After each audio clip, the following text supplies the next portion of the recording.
back to our channel. We're Nitesh and Sonu, and we make travel videos so you can see the world through our eyes. We went to Sorrento and the Amalfi Coast in May 2023, and we're sharing everything we learnt in this video.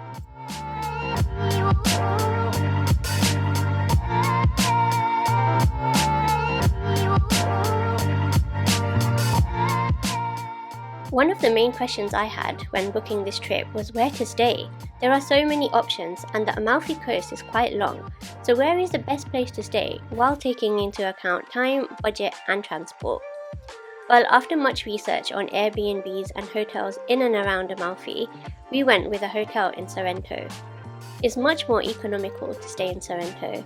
It's absolutely gorgeous too. Although not on the Amalfi Coast itself, Sorrento is definitely worth a visit on its own because it's so picturesque and beautiful with turquoise water and plenty of things to do and see. Plus, there are so many travel options into the Amalfi Coast which are all pretty reasonable, and I'll talk about all of these later in the video. The nearest airport is Naples, and Sorrento is about 90 minutes drive from the airport. You can take a bus, train or taxi to Sorrento from Naples. We booked our holiday with TUI, which included a transfer to and from the hotel, which worked out quite well for us.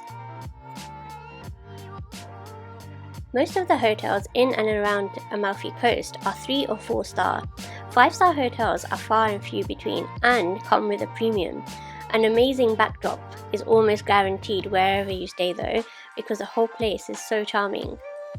Our 4-star hotel is situated about 10 minutes out of Sorrento town centre, and we had the perfect quiet location. We'll be sharing a full hotel review plus separate videos on all the places we visited, so don't forget to subscribe so you don't miss any of them.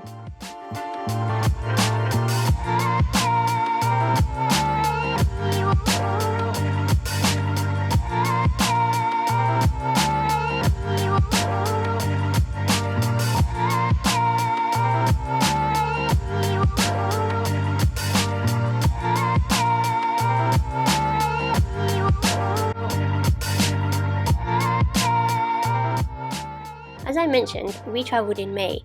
This was just after the flooding that occurred in Emilia-Romagna, so there were forecasts of thunderstorms and rain on the week that we planned to go. Thankfully, we only saw about 10 minutes of rain on our first night, and then it was sunny and highs of around 25 to 26 degrees Celsius. This was higher than the forecasts were showing, even on the same day, so my advice is don't completely trust the weather apps. May is still considered low season, and we would totally recommend going at this time, and although it was quite busy, it does get much busier in the summer. Plus, I don't know about you, but I don't want to be walking up and down those hilly roads in any higher temperatures. Oh yes, it's very hilly. The whole region is very vertical, especially Positano, which has millions and millions of steps. So bring comfy shoes and be ready to do some cardio. I should mention, in Sorrento, there is a lift that takes you up to the centre and down to the beach. It costs €1.10 each way and is quite useful if you have mobility issues or just CBA to walk.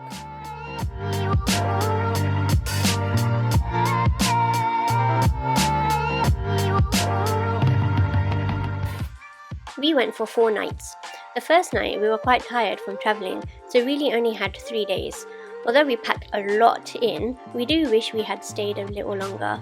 5 to 7 nights would be ideal, as you're not shooting from one place to another. As I mentioned before, transport to and from Amalfi Coast and Sorrento is super easy.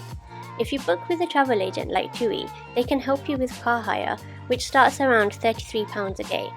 We'll also help you book tours, and the hotel also provides these services, but it's super easy to organise this all yourself. There are many car and scooter hire places in the town centre. We personally didn't want to hire a vehicle because the bendy narrow coastline was way too scary for us. We preferred someone with a bit more experience to drive us around. You can check the schedules and book yourself onto ferry trips to Positano, Amalfi and Capri using the Ferry Hopper website, which I will link below. However, we would advise checking with the travel rep or booking the ticket in person. This is because we booked the ferry tickets to Positano online, only to be told when we got to the port that no ferries are docking in Positano due to an issue with the harbour there. We are still currently waiting for a refund for those tickets.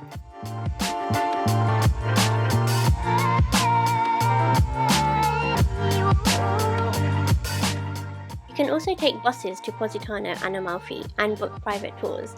The private tours can get expensive, but if your budget allows, this is fantastic as you can take as many stops as you like along the way. We ended up booking ourselves on a semi-private tour to Positano and Amalfi. There was a group of 8 of us on the tour. We booked it through Tempio Travel, which I will link below. It was a really good tour. We had an air-conditioned Mercedes minivan, and the guide showed us many places of interest along the way. We were limited with time though, and we just had 2 hours in both Positano and Amalfi. I would definitely recommend spending more time in both of these places. There is so much to do and see and eat, of course. The trip cost us €69 per person.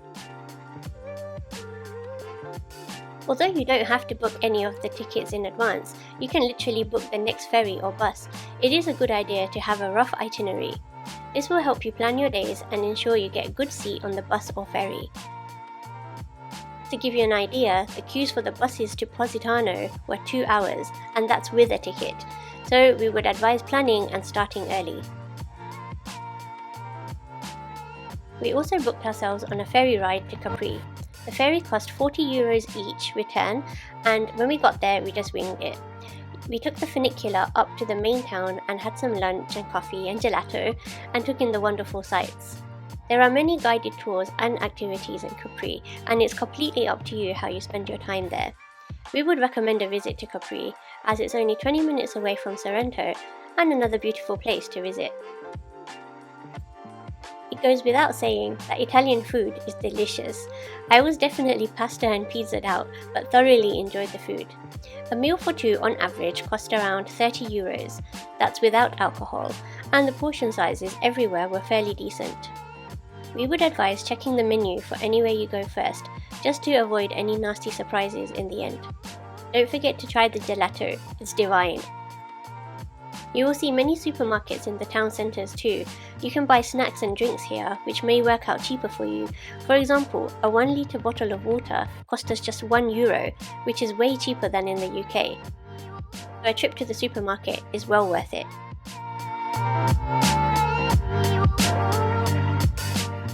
Talking of shopping, there's lots of opportunity for it in Sorrento and across the Amalfi Coast.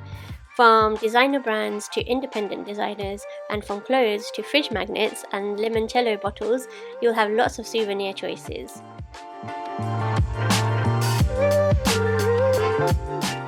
Most of the beaches are pebbled and have black sand due to the volcanic nature of the region. The beaches are all along the coast and do get busy. Don't forget to pack your SPF. The best thing about the Amalfi Coast and Sorrento, obviously apart from the stunning scenery and food, are the people and sunsets. Don't miss the sunsets, they're so stunning. The people are also very welcoming and friendly. We didn't really find a language barrier, and most people speak English and Italian. My Italian is not very good, but I did manage the basics like buongiorno, per favore, and grazie. It was a big tick off my bucket list, but I really want to go back to the Amalfi Coast again and spend some more time in Positano. I really hope you enjoyed this video and found it useful. Please feel free to ask any questions in the comments and we will try to answer them. We'll see you in the next one. Bye!